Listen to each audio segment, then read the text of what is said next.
আমাদের রাস্তা কাদামাটিতে রাস্তা দীর্ঘদিন প্রায় রাস্তা আজকে হবে কালকে হবে। আমাদের যে বিধায়ক জেলা পরিষদের মেম্বার কার্তিক চন্দ্র দাস কিন্তু আমাদের বলছে বারবার যে রাস্তা হয়ে গেছে কিন্তু রাস্তার তো কোনো খোঁজ খবরই নাই।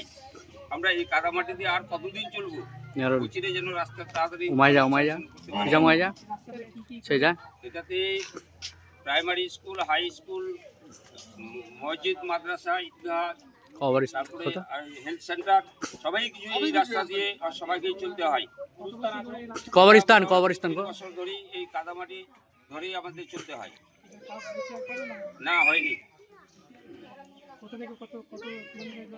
এই মোটামুটি 5 কিলোমিটার। যত তাড়াতাড়ি রাস্তা চাই আমরা,